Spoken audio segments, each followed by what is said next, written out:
Donald Trump's so-called war with Greenland has ended in total surrender. And what did we get out of it? Absolutely nothing. No gains, no leverage, just mockery, humiliation, and a one-day loss of nearly $1 trillion in stock market value. Trump's Cold War with Greenland is officially over, and it achieved nothing but disaster. And as always, the man who never takes responsibility is now shifting the blame, this time onto Caroline Leavitt, who is desperately trying to clean up the mess and salvage Trump's disastrous Europe trip on television, with very little success. We're going to break down the details of Trump's Greenland deal and why he's pinning the fallout on Leavitt. But first, let's start with her attempt to defend and spin for Trump after yet another catastrophic speech. Meeting with today and discussing with. And I know they were all very pleased with his speech. I was in the room, John, and it has rave reviews because the president just tells it like it is. And he came here with his America First vision on full display, talking about how the American economy is booming once again through massive deregulation, an energy boom, the president fulfilling his promise to drill, baby, drill. You look at the tax cuts he signed into law, all of these things coming together to put together a really exceptional American economy. And I think he's really inspiring a lot of leaders in Europe to take that same approach. The Green New Scam energy failed policies of Europe and mass migration are failing these great countries. And so I think the president really struck an inspirational tone with all of them today. But of course, that has yet to be seen if they will act accordingly. Caroline, we know we're going to. So where exactly are these so-called rave reviews coming from? I saw one reaction from Gavin Newsom, and he said he was bored. The camera cut to him, and he was clearly tuned out, just sitting there disengaged. Honestly, everyone looked checked out. There was barely any applause. The room was basically silent the entire time. And then Donald Trump went on to call Europe a shitty place, claiming it's infected with windmills, as if renewable energy is some kind of disease.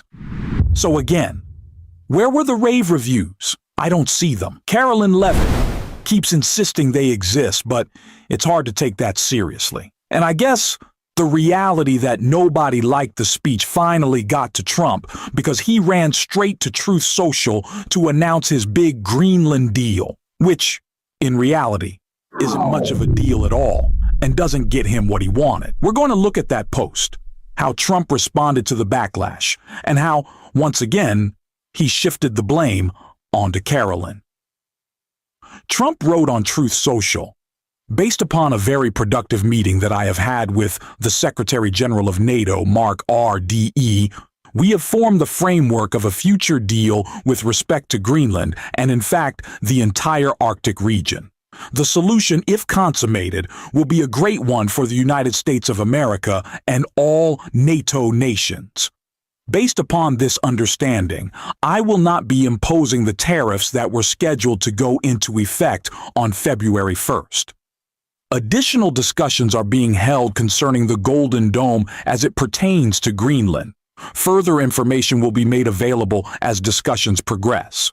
Vice President J.D. Vance, Marco Rubio, Steve Witkoff, and various others, as needed, will be responsible for the negotiations. They will report directly to me. Thank you for your attention to this matter. So the deal is nothing. So there's no deal. We've worked out the framework of a plan of the details of a maybe. He's just posting an announcement. What could he possibly say that shows what the deal is? Well, when he was asked about it, he further did not elaborate. Does it still include you? Does it still include the United States having ownership of Greenland like you've said you wanted? It's a long-term deal. It's the ultimate long-term deal. And I think it puts everybody in a really good position, especially as it pertains to security and minerals and everything else. How long is it, Mr. President? Have you really spoken to other European leaders? Yes, I have. How long would the deal be, Mr. President? Infinite. Will there speak to Denmark? Did you speak to Denmark? There is no time limit. It's forever. And how would you ratify the deal? Will there be money involved? It's signed forever. But you haven't signed anything yet, right? It's a deal that's forever. Will there be an effect anyway, Mr. President? Will there be an No effect? money. I mean, people. What happens is people are out there and they're working it right now. They're working the details of the deal, but it's what's called an infinite deal. It's forever. You talked about... Quite frankly, it's an infinite deal. The most infinite deal you could imagine.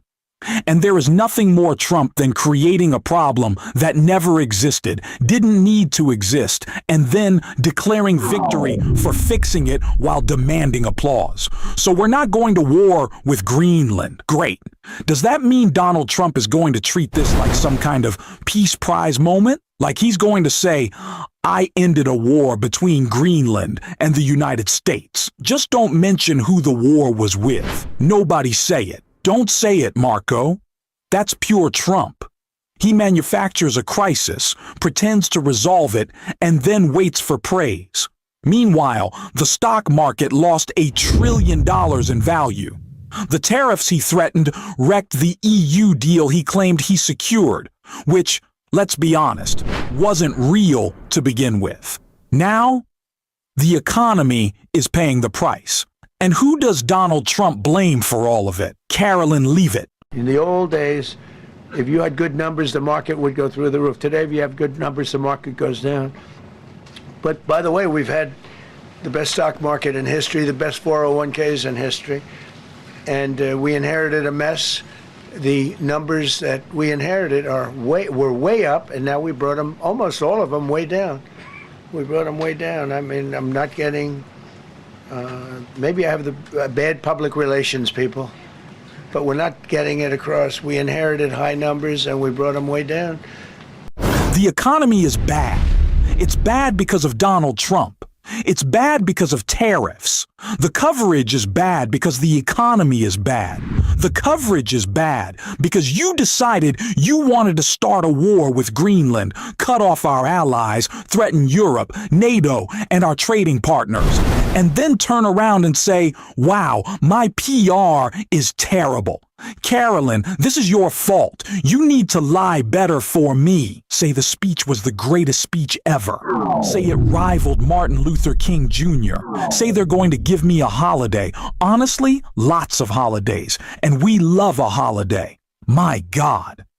According to Trump, it's the PR team that's responsible for the bad economic coverage. But what about the bad economy? When people go to the grocery store, do you think they just pretend it isn't happening? Like, I don't want to know if the economy is bad. These feel like eggs.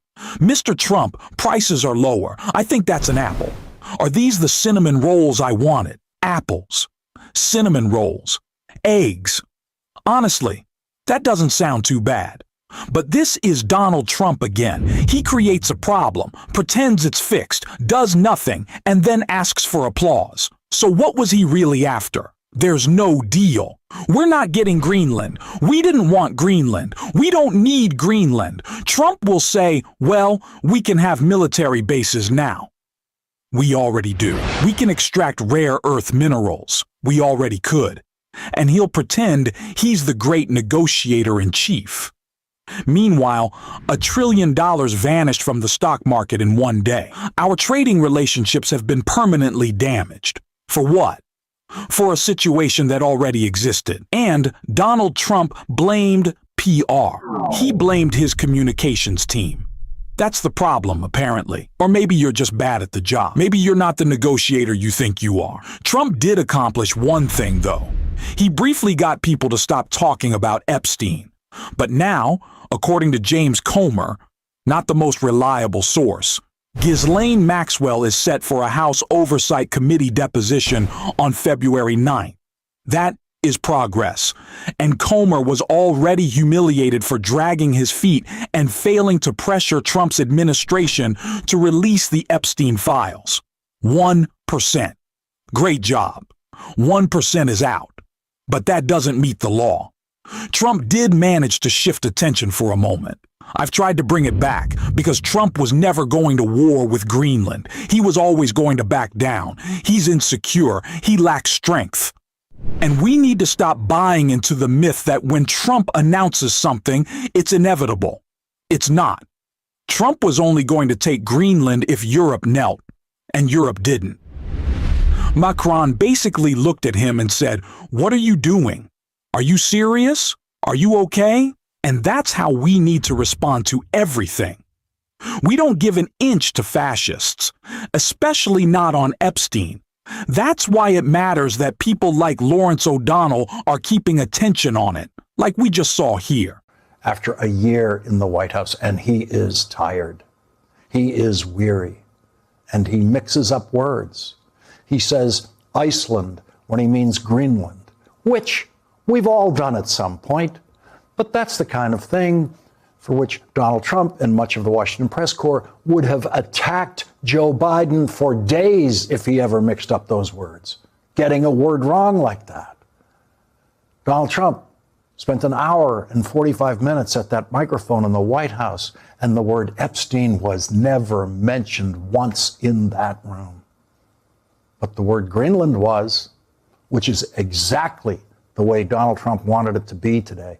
Imagine if Joe Biden or Barack Obama were in the 31st consecutive day of breaking a law that was specifically written to force them to comply with that law.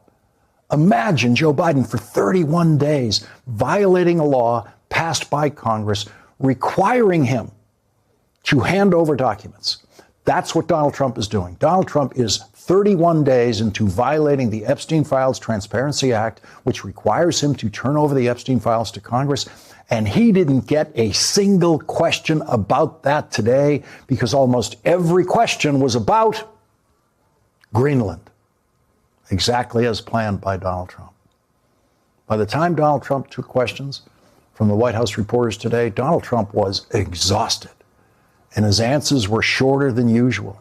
The questions illuminated nothing because, again, as usual, this was Donald Trump's favorite answer.